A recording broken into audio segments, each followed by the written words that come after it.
In a stunning turn of events, an elite private school known for its history of exclusivity has appointed its first Black woman headmaster, Dr. Amara Hughes.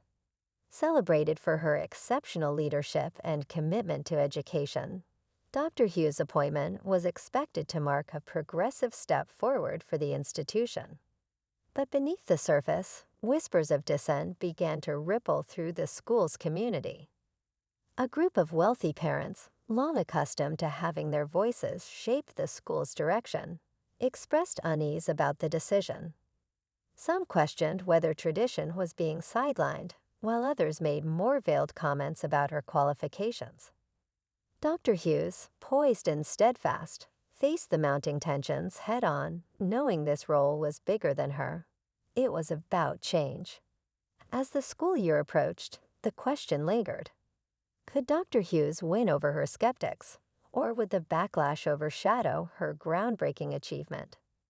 Dr. Hughes' journey to this prestigious position was anything but ordinary. Growing up in a modest neighborhood, she had worked tirelessly to climb the academic ladder, earning degrees from top universities and gaining recognition for transforming struggling schools into thriving institutions. Her record of success was undeniable, yet for some parents, her presence seemed to challenge their deeply rooted expectations of what a headmaster should look like. Behind the scenes, tension brewed at parent meetings and private gatherings. Some families voiced concerns over the direction the school might take under Dr. Hughes' leadership, while others whispered about her being an experiment in diversity. These murmurings, often spoken behind closed doors, created an unspoken divide within the school community.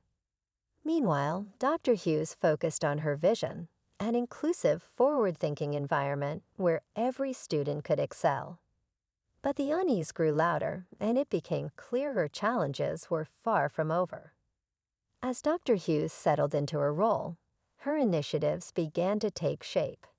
She introduced programs aimed at broadening access for underrepresented students, fostering a culture of collaboration, and encouraging students to think beyond the school's storied traditions. To many, her leadership was inspiring, a refreshing change that promised a brighter future for everyone. But to others, it felt like an upheaval of the school's identity. Behind closed doors, a small but vocal group of influential parents began organizing.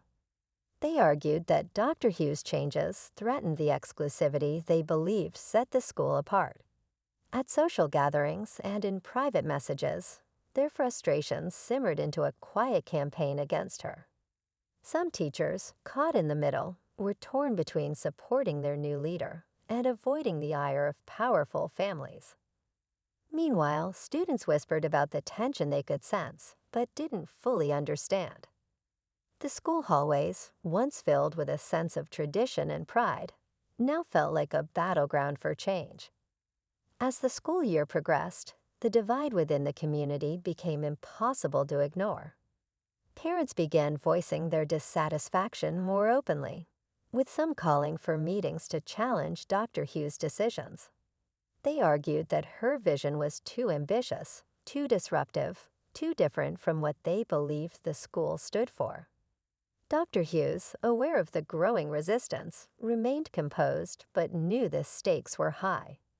Her every move was scrutinized, every decision dissected. Anonymous letters began circulating, questioning her competence and painting her as an outsider who didn't understand the school's legacy. Students, caught in the crossfire, felt the tension too. Rumors swirled in the classrooms, and hushed conversations filled the cafeteria. The tipping point came when an emergency meeting was called by the Board of Trustees.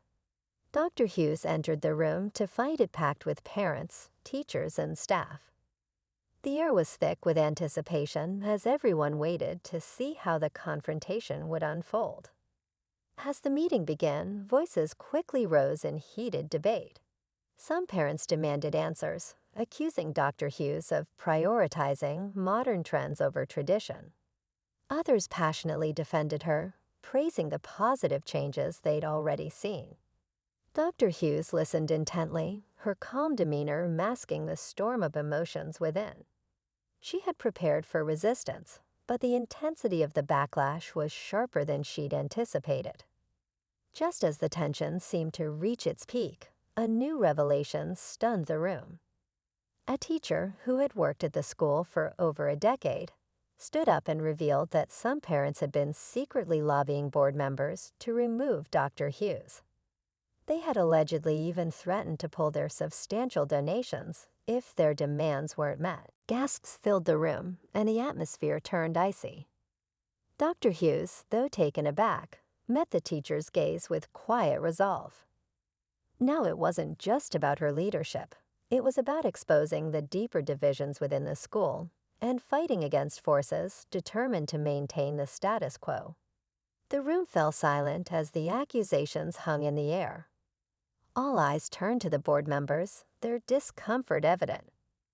One of them, shifting uneasily, finally admitted that discussions about Dr. Hughes' removal had indeed taken place. Murmurs rippled through the crowd, and tension turned into outright chaos. Some parents looked outraged, while others wore expressions of quiet satisfaction. Dr. Hughes stood, commanding the room's attention with her presence alone. She addressed the group with a steady voice, reminding everyone why she had been chosen. She spoke of her dedication to the school, her vision for its future, and her commitment to every student, no matter their background. Her words resonated deeply, and even some of her critics began to look uncertain. Then, in a surprising twist, one of the students raised their hand to speak. It was Emma, the daughter of one of the most vocal opponents. With trembling words, she described how Dr. Hughes' new programs had already made her feel more valued and seen. Her father, visibly moved, stood beside her, admitting he had been wrong to doubt the headmaster's intentions. The room erupted into applause, but as the meeting concluded, a lingering question remained. While Dr. Hughes had weathered this storm, would the unity she sought ever truly take root? In the days following the meeting, a quiet shift began to take place within the school community. Parents who had once opposed Dr. Hughes started reevaluating their positions, spurred by Emma's heartfelt words and the courage she showed in standing up for what she believed. Teachers rallied behind Dr. Hughes, inspired by her resilience and unwavering commitment to the school's mission. Dr. Hughes knew the journey ahead would still be challenging, but the cracks in the resistance gave her hope. She doubled down on her efforts, meeting individually with parents, listening to their concerns, and fostering dialogue. Slowly, the community began to heal. By the end of the school year, the students thrived under the new programs, proving that change could be a force for good. As Dr. Hughes watched the graduating class walk across the stage, she felt a deep sense of accomplishment. Against all odds, progress had prevailed.